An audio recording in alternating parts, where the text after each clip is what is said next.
دیکھیں ایک سیاسی جماعت جو بنیادی طور پہ سیاست میں پارٹیسپیٹ کرتی ہے وہ فلاح و بہبود اور ملک کو ترقی و خوشحالی کی طرف لے جانے کے لیے کرتی ہے، لیکن اس کا جو پورا بیانیہ جس کے لیے یہ سائفر کی کنٹروورسی پیدا کی گئی ہے وہ ریاستی اداروں کو عالمی سطح پہ بدنام کرنا، ہماری خارجہ پالیسی عالمی طاقتوں سے خصوصی طور پہ امریکہ اس کو ڈسٹرب کرنا۔ آپ دیکھیں یہ جو الزام امریکہ پہ لگانے کا جس کی تردید بھی آ چکی ہے متعدد بار دفتر خارجہ کی جانب سے امریکہ کے، وہ ایک ایسے ٹائم پہ کی جا رہی ہے جبکہ آپ جانتے ہیں کہ پاکستان معاشی طور پہ انتہائی برے حالات سے دوچار تھا اور ہمیں امریکہ کی آشیرواد IMF سے ریلیف کے حوالے سے اور فیٹف کے ریویو کے حوالے سے درکار تھی۔ تو ایسے ٹائم پہ امریکہ کو مورد الزام ٹھہرانا اور جس میں کوئی حقائق بھی نہیں ہے اور ان کو ناراض کرنا ہمارے معاشی معاملات اور مسائل میں اضافہ کرنے کی ایک واضح کوشش نظر آتی ہے۔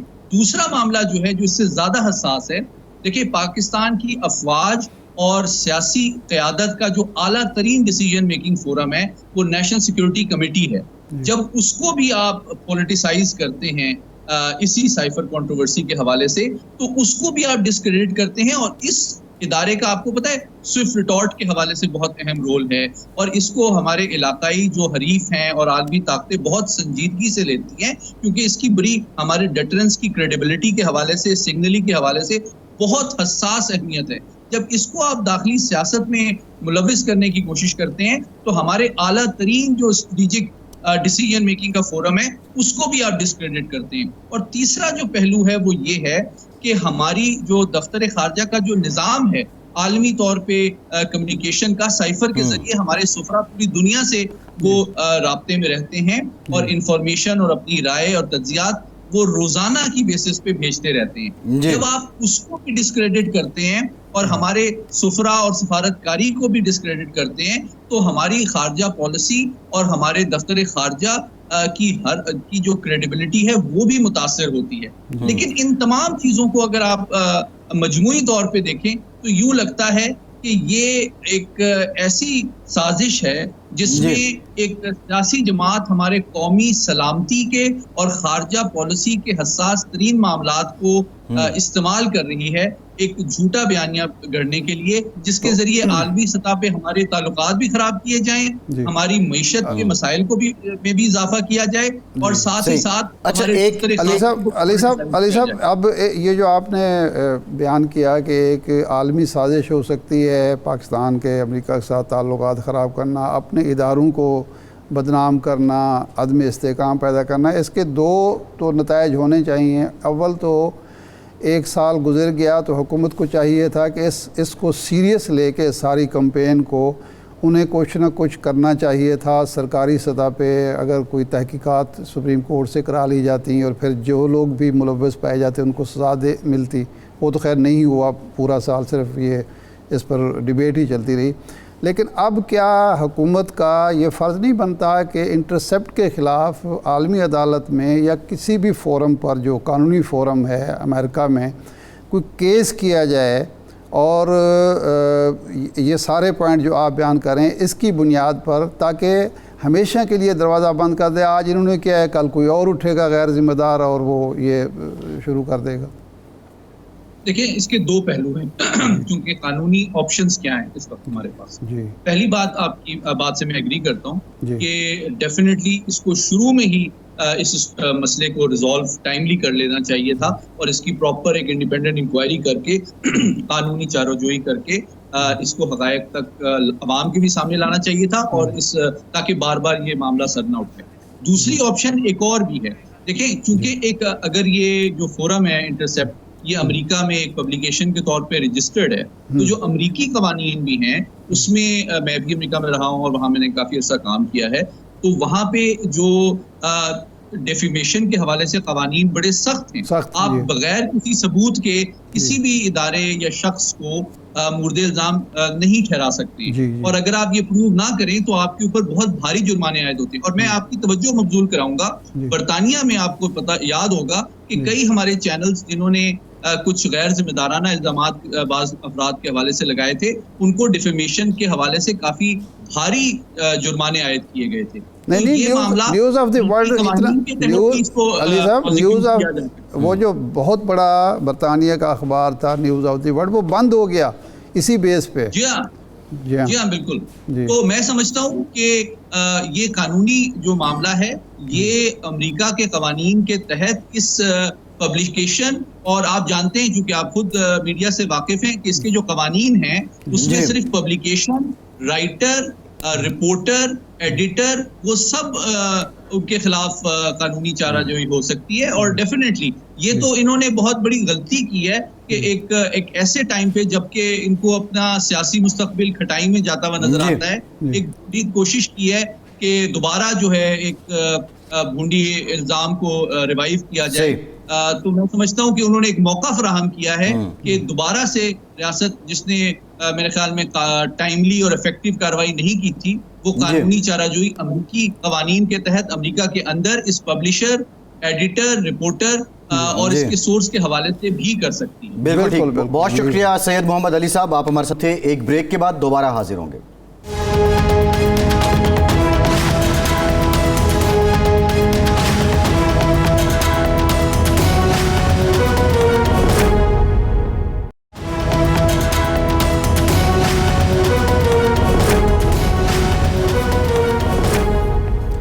بریک کے بعد ایک بار پھر سے آپ کو خوش آمدید کہیں گے ارشاد صاحب۔ اب 2-3 دن میں یہ بھی طے ہو جائے گا کہ وزیر اعظم کون ہوگا، لیکن ابھی تک یہ طے ہونا باقی ہے کہ 90 روز میں الیکشن ہوں گے یا نہیں ہوں گے۔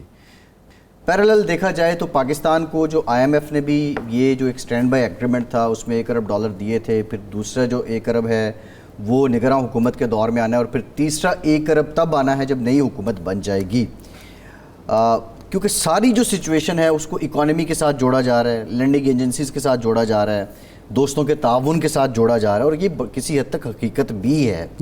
اب یہ جتنی اس وقت تک پریکٹس ہو رہی ہے ارشاد صاحب، اگر الیکشن 90 دن میں ہوں یا الیکشن 90 دن سے زیادہ ہوں، پاکستان نے جن شرائط پہ ایگری کیا ہے کیا وہ پوری ہوں گی؟ دیکھیں عباس صاحب، یہ بڑی سادگی ہوگی کہ ہم سارے معاملے کو IMF کے تناظر میں دیکھیں یا معیشت کے تناظر میں دیکھیں۔ معیشت بڑی اہم ہے، IMF کا ایگریمنٹ بھی بہت اہم ہے، لیکن پاکستان کا جو معاملہ ہے وہ صرف معاشی نہیں ہے۔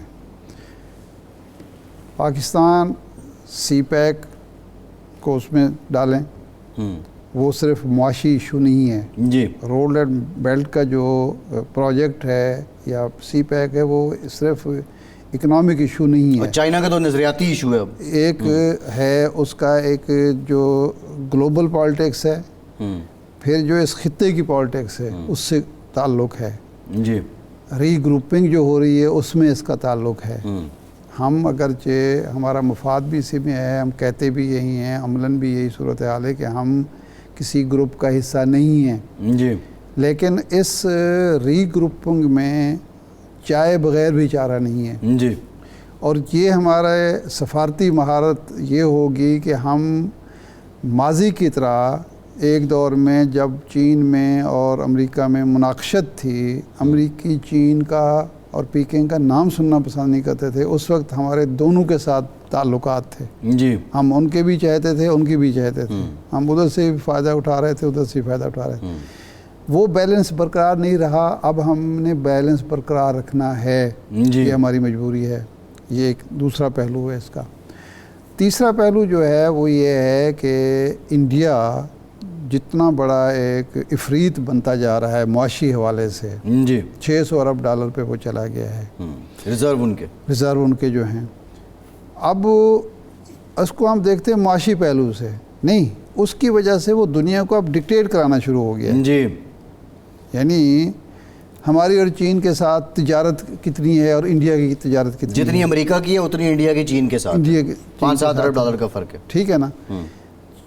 چائنیز کے جو ڈیمانڈز ہیں، یعنی جو ہماری اقتصادی ترقی کی ایک بہترین اوپننگ ہو سکتی ہے، وہ یہ ہے کہ ہم اگر چین کو جن چیزوں کی ضرورت ہے اور جو چیزیں ہم پرووائڈ کر سکتے ہیں ہم پرووائڈ کر دیں، جی سعودی عرب کو ہم پرووائڈ کر دیں، یو اے ای کو پرووائڈ کر دیں، تو ہمارے یہ 50 ارب 100 ارب ڈالر کوئی آسان ترین راستہ ہے، لیکن وہ ہم کر نہیں پا رہے ہیں۔